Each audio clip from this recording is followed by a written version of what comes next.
বাচ্চারা কি একদমই দুধের সর খেতে চায় না? ঠিকই বলেছেন, এটা সব বাড়ির সমস্যা। কোনো বাচ্চাই দুধের সর খেতে পছন্দ করে না, কিন্তু ডাক্তার আবার বলছে দেহের তৈলাক্ত ভাব বজায় রাখতে গেলে একটু আধটু দুধের সর খাওয়া ভালো।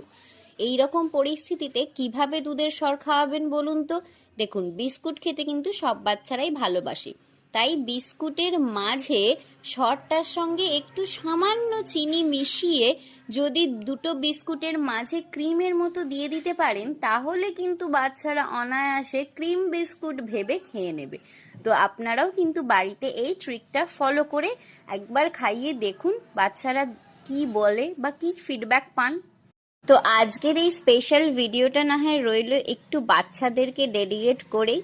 তো আপনারাও বাড়িতে এই ট্রিকটা ফলো করে আমাকে কিন্তু কমেন্ট করে জানাতে ভুলবেন না।